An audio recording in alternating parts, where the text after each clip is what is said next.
नमस्कार. आपल्या सर्वांचं खूप खूप स्वागत आहे. उन्हाळा चालू झालेला आहे आणि उन्हाळा चालू झालं की आपल्या सर्वांची एकच घाई होते, ते म्हणजे वाळवणीचे पदार्थ बनवण्याची.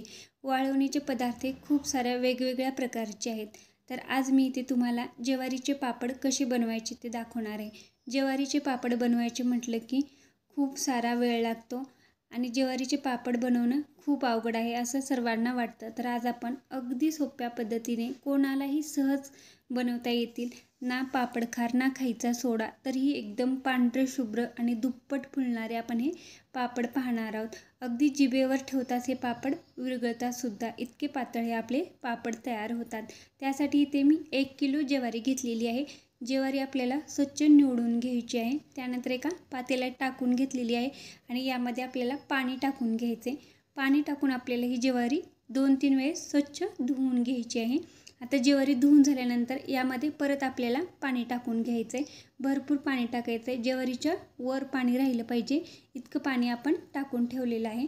आणि ही ज्वारी आपल्याला 3 दिवस भिजवून घ्यायची आहे. 3 दिवस दररोज यातलं पाणी काढून दुसरं पाणी टाकून घेतलेलं आहे आणि 4थ्या रात्री आपण ही ज्वारी काढून घेणार आहोत. अगोदर ही ज्वारी आपल्याला स्वच्छ 2-3 वेळेस धुवून घ्यायची आहे. हाताने अगदी चोळून चोळून आपण ही ज्वारी धुवून घेतलेली आहे.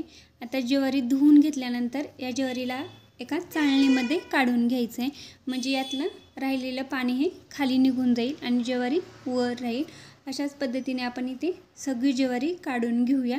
ज्वारी तुम्ही जेवढी जास्त घासून धुवाल तेवढे जास्त पांढरे आपले पापड तयार होतात. आता आपण ही ज्वारी काढून घेतलेली आहे. आता ज्वारी काढून घेतल्यानंतर आपण ही ज्वारी थोडीशी वाळवून घेणार आहोत. त्यासाठी इथे मी एका कापडावर, कॉटनच्या कापडावर फॅन खाली एक 10-15 मिनटं ही ज्वारी वाळवून घ्यायची आहे. ती कोरडी दिसली पाहिजे.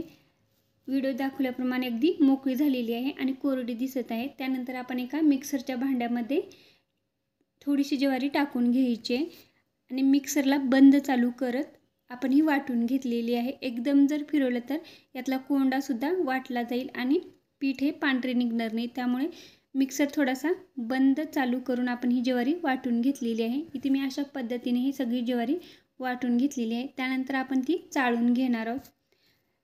सोजीच्या चाळणीने आपल्याला ही पीठ चाळून घ्यायचं आहे. एकदम पांढरं शुभ्र असं पीठ तयार होतं. सोजीच्या चाळणीने चाळल्यामुळे यात कोंडा बिलकुल जात नाही, त्यामुळे आपले पापड हे पांढरे शुभ्र होतात. त्यामुळे सोजीच्या चाळणीने पीठ एकदा नक्की चाळून घ्या आणि अशा प्रकारे वरी हा कोंडा निघतो. या कोंड्याचे पण पापड बनवता येतात आणि ते पण खूप मस्त होतात. आता आपले हे पीठ एकदम पांढरे शुभ्र तयार झालेले आहे. अशाच पद्धतीने मी ते सगळे पीठ चाळून घेतलेले आहे. जर चाळताना पीठ तुमचे मोठे मोठे राहिले असेल तर पीठ चाळल्यानंतर परत एकदा त्याला मिक्सरच्या भांड्यामध्ये फिरवून घ्या. आता आपलं पीठ हे तयार आहे. यामध्ये आपल्याला पाणी घालून घ्यायचं आहे आणि पीठ हे भिजण्यासाठी ठेवायचं आहे.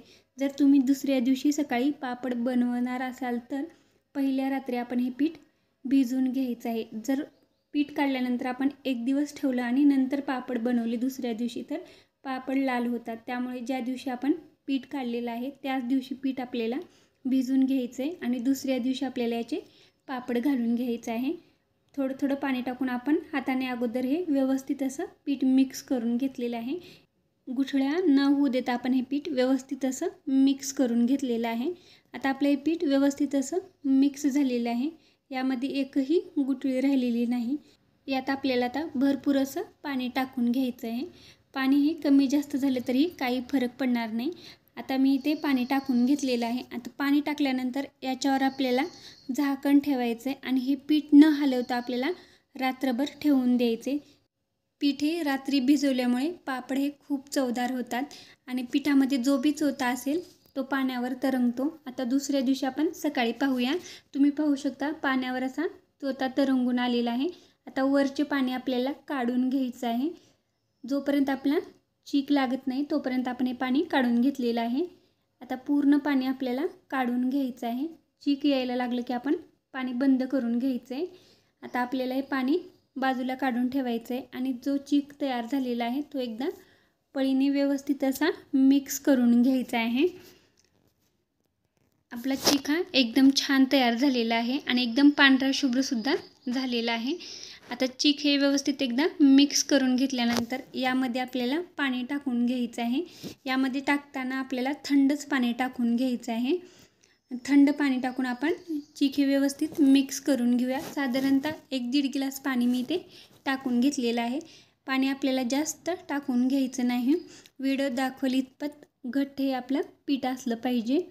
जर असं कमी जास्त झालं तरी चालतं, पण जास्त पातळ करू नका. आता आपण पाणी टाकून पीठ एकदा मिक्स करून घेतलेलं आहे. त्यानंतर मी ते गॅसवर पाणी गरम करायला ठेवलेलं आहे. साधारणतः चिकाच्या दुप्पट पाणी आपण इथे ठेवून घेतलेलं आहे. आता पाण्याला उकळी आल्यानंतर यामध्ये आपल्याला चवीनुसार मीठ टाकून घ्यायचं आहे. वाळवणीचे पदार्थ बनवत असताना मीठ हे थोडंसं कमीच टाका. वाळल्यानंतर मिठाची चव वाढते. आता मीठ टाकल्यानंतर उकळी आलेली आहे पाण्याला. यामध्ये जो आपण चीक मिक्स करून घेतलेला होता तो चीक ओतून घ्यायचा आहे. ओतताना आपल्याला अगदी एक धार लावून आपण हा चीक ओतून घेणार आहोत. त्यामुळे यामध्ये गुठळ्या होत नाहीत. आता आपण चीक हा ओतून घेऊया आणि ओतताना पळीने तो सारखा मिक्स करत राहायचं आहे, म्हणजे बुडाला नाही लागला पाहिजे. चीक जर ओतला आणि तो बुडाला लागला तर त्याचे गोळे तयार होतात. त्यामुळे अगदी थोडीशी बारीक धार लावून आपण हे पीठ ओतून घेतलेलं आहे आणि सतत हलवत राहायचं. आता मी इथे हे चीक ओतून घेतलेलं आहे.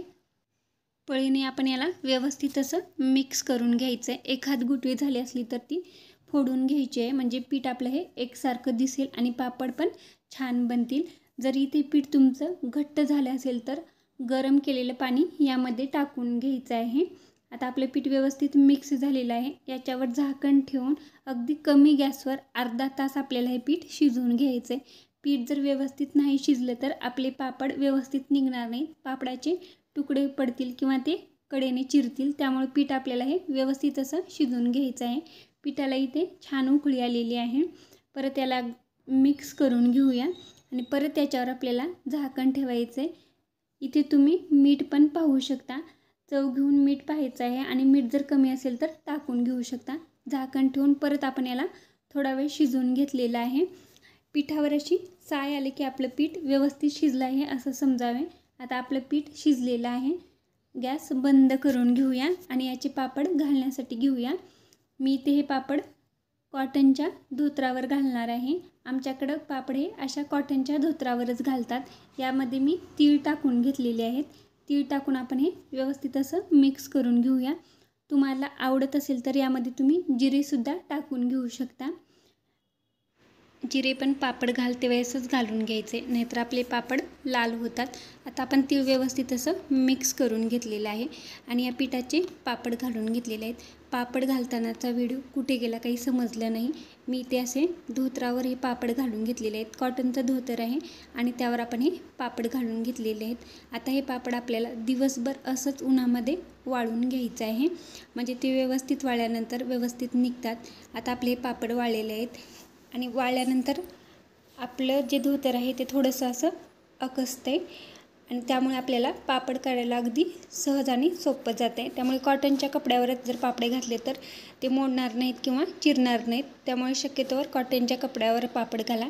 आता पापड आपण उलटे करून घेतलेले आहेत आणि उलटं केल्यानंतर यावर आपण थोडंसं पाणी टाकून घ्यायचं आहे. फक्त कापड ओलं होईल इतकंच पाणी आपल्याला टाकून घ्यायचं आहे. जर जास्त पाणी टाकले तर पापड हे जास्त ओले होतात आणि ते व्यवस्थित होणार नाही. त्यामुळे थोडंसं पाणी टाकून ते ओलं करून घेतलेलं आहे. परत याला आपण सरळ करून घ्यायचं आहे आणि व्हिडिओ दाखवल्याप्रमाणे अगदी थोडंसं वळल्यानंतर सहज आपले हे पापड निघतात आणि पापड निघाल्यानंतर तुम्ही पाहू शकता एकदम पातळ आणि पांढरे शुभ्र पापड तयार झालेले आहेत. एकही पापड चिरला नाही किंवा मोडलेला सुद्धा नाही. अशाच पद्धतीने मी ते हे सगळे पापड काढून घेतलेले आहेत. पापड आपल्याला परत उन्हामध्ये वाळून घ्यायचे आहेत. जसे पापड होते तसे सरळ ठेवायचं आणि पापड आपण उन्हामध्ये वाळून घेतलेले आहेत. एक दिवस मी इथे हे पापड पूर्ण उन्हात वाळून घेतल्यानंतर तळण्यासाठी सुद्धा घेतलेले आहेत. एकदम मस्त पांढरे शुभ्र आपले हे पापड तयार झालेले आहेत. आता आपण पापड तळून पाहूया. लगेच मी इथे दुसऱ्या दिवशी पापड तळलेले आहेत, तरी पण पापड फुगून अगदी डबल झालेले आहेत. मी यात पापड खार घातला नाही किंवा सोडाही घातला नाही, तरी पण मस्त फुलतात आणि एकदम पांढरे शुभ्र होतात. जिभेवर ठेवताच हे पापड विरघळतात. या पद्धतीने या उन्हाळ्यात असे पापड नक्की बनवून पहा. चव तर खूप छान आहे. आणि आजची रेसिपी तुम्हाला कशी वाटली कमेंटमध्ये नक्की कळवा. आणि आवडल्यास प्लीज चॅनेलला लाईक, शेअर आणि सबस्क्राईब करायला विसरू नका. अशा साध्या सोप्या रेसिपी घेऊन पुन्हा भेटूया. व्हिडिओ पाहिल्याबद्दल सर्वांचे मनपूर्वक धन्यवाद.